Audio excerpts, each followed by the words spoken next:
पुरी भगवान जगन्नाथ का शहर और जो भगवान जगन्नाथ का मंदिर है उनका रत्न भंडार यानी खजाना 18 जुलाई को एक बार फिर खोला गया।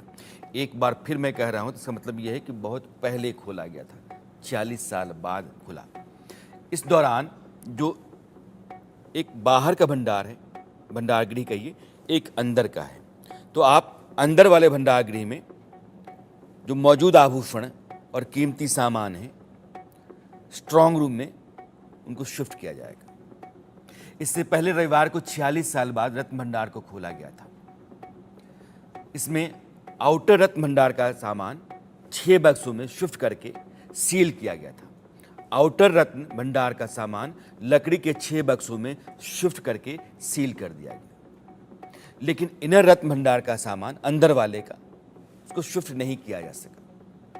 पुरी के जगन्नाथ मंदिर का रत्न भंडार 46 साल बाद कितना है, उसकी गणना कैसी है, उसकी एक लिस्ट भी पहले से जो है उसका मिलान कर लिया जाए। खोला गया 1978 में आखिरी बार यह रत्न भंडार जो इनर है, अंदर वाला है, उसको खोला गया था। खजाने उसमें जो हैं वो देखे गए थे, आभूषणों की गिनती हुई थी। उसके बाद से भंडार के खजाने की गिनती नहीं हुई। हालांकि 1982 और 1985 में रत्न भंडार 2 बार खुला, लेकिन तब सिर्फ भगवान जगन्नाथ के लिए कुछ ज़रूरी आभूषणों को निकालने की खातिर। सामान की गणना तब नहीं की गई थी।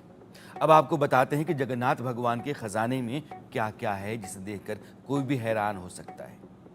दौलत इतनी है जिसे गिनना आसान नहीं है। सबसे पहले वर्तमान रत्न भंडार की बात करते हैं, जिसका प्रयोग अनुष्ठान के लिए होता है, जिसमें सोना 3480 किलो और चांदी 30.350 किलो, 30 किलो 350 ग्राम।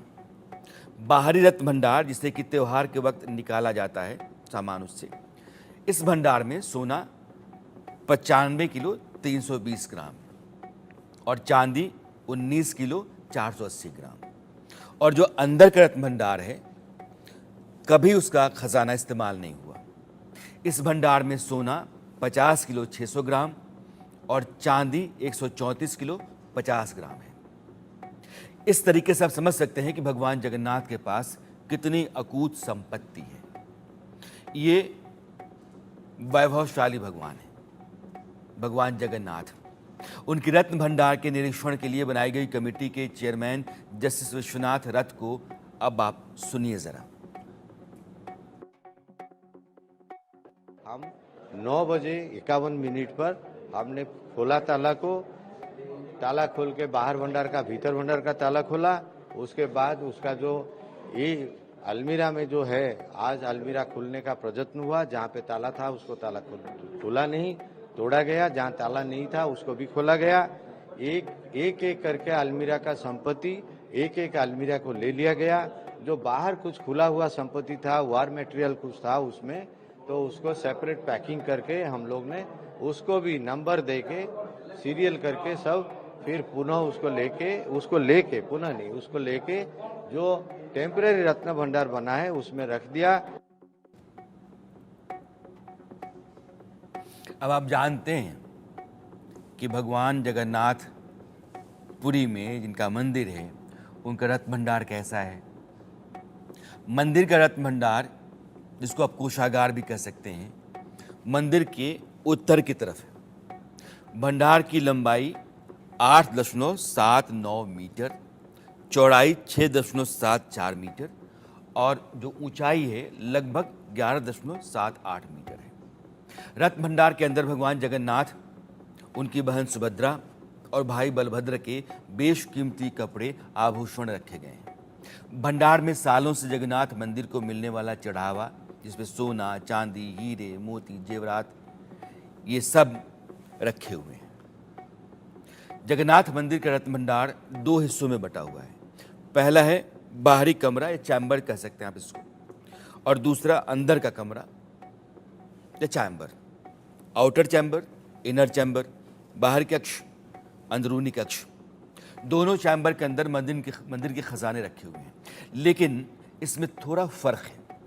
भीतरी चैम्बर के अंदर भगवान के पुराने वस्त्र, आभूषण और बेशकीमती चीज़ें रखी हुई हैं, जबकि बाहरी चैम्बर के अंदर ऐसी चीज़ें रखी गई हैं जिन्हें समय समय पर बाहर निकालना पड़ता है। जैसे भगवान जगन्नाथ का सोने का वस्त्र जो रथ यात्रा के अवसर पर बाहर निकाला जाता है। जगन्नाथ मंदिर के रत्न भंडार के दोनों चैम्बर की अलग अलग चाबियां हैं। बाहरी चैम्बर की चाबियां मंदिर प्रशासन के पास रहती हैं, क्योंकि इसमें ऐसी चीज़ें हैं जिन्हें बार बार निकालना पड़ता है। ये चीज़ें मंदिर प्रशासन की निगरानी में ही निकाली जाती हैं।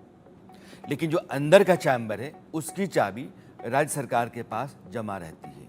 अमूमन वो जिला कलेक्टर के पास रहती है। जगन्नाथ मंदिर के संचालन के लिए साल 1960 में श्री मंदिर एक्ट बना। इस कानून में साफ साफ लिखा गया है कि हर साल, बल्कि हर 3 साल में मंदिर के खजाने की गणना होगी और इन्वेंट्री बनेगी, यानी कि लिस्ट बनेगी। एक एक चीज़ का हिसाब रखा जाएगा। लेकिन 46 साल से रत्न भंडार क्यों नहीं खोला गया, इसका कोई साफ जवाब नहीं है। साल 2018 में उड़ीसा हाई कोर्ट के आदेश के बाद तत्कालीन नवीन पटनायक सरकार ने रत्न भंडार के सामान की गणना करवाने की कोशिश की थी, लेकिन तब भी चाबियां नहीं मिली थी, इसलिए गणना नहीं हो पाई थी। भगवान जगन्नाथ के मंदिर के खजाने से कई तरह के अंधविश्वास भी जुड़े हुए हैं। कुछ लोग दावा करते हैं कि भंडार के अंदर जहरीले सांप हैं जो रखवाली करते हैं, इस वजह से भीतरी खजाना नहीं खोला गया। कुछ लोग कहते हैं कि 1978 में जब आखिरी बार भंडार खुला था तब जनता पार्टी की सरकार कुछ दिनों में गिर गई थी। इसके बाद से खास करके उड़ीसा में जो भी सत्ता में आया वो भंडार खुलवाने से डरता रहा। उड़ीसा विधानसभा चुनाव में बीजेपी ने जगन्नाथपुरी के रत्न भंडार को बड़ा मुद्दा बनाया था। बीजेपी ने दावा किया था कि रत्न भंडार से तमाम आभूषण और बेशकीमती गहने गायब कर दिए गए। जगन्नाथ मंदिर के पास जो खजाना है उसमें से ज़्यादातर उड़ीसा के राज परिवार ने दान दिया है। कुछ खजाना उड़ीसा के राजाओं ने दुश्मन राजाओं को हराने के बाद हासिल किया और फिर मंदिर को सौंप दिया। पुरी के खजाने पर आक्रमणकारियों की निगाहें भी टिकी रहीं। जगन्नाथ मंदिर के खजाने को लूटने के लिए 15 से 18वीं शताब्दी के बीच कम से कम 15 बार आक्रमणकारियों ने हमला किया। साल 1721 में बंगाल के सेनापति मोहम्मद तकी खान ने आखिरी बार आक्रमण किया था। ये भगवान जगन्नाथ के खजाने की कहानी है। भगवान जगन्नाथ का मंदिर जो है वह 16 रथों पर बना हुआ है। रथ यात्रा निकलती है तो 16 रथ लगते हैं। अब 16 रथों की अपनी एक कथा है। रथ में 16 चक्र होते हैं, माफ कीजिएगा, 16 चक्के होते हैं और हर चक्के में 16 तीलियां होती हैं। एक कथा आती है, पौराणिक कथा है। कथा ये है कि बहन सुभद्रा ने एक बार जिद की कि मुझे आप बाहर घुमाने के लिए ले चलो, तो भगवान कृष्ण जो हैं वो उनको रथ पर घुमाने के लिए बाहर ले गए। रथ का एक पहिया जो है टूट गया तो सुदर्शन चक्र जो था उसने चक्के का रूप लिया और बट करके वो 16 चक्कों में बन गया। तो 16 चक्कों का वो रथ तैयार हुआ। फिर उस रथ पर भगवान कृष्ण बहन सुभद्रा को लेकर के घुमाने के लिए निकले।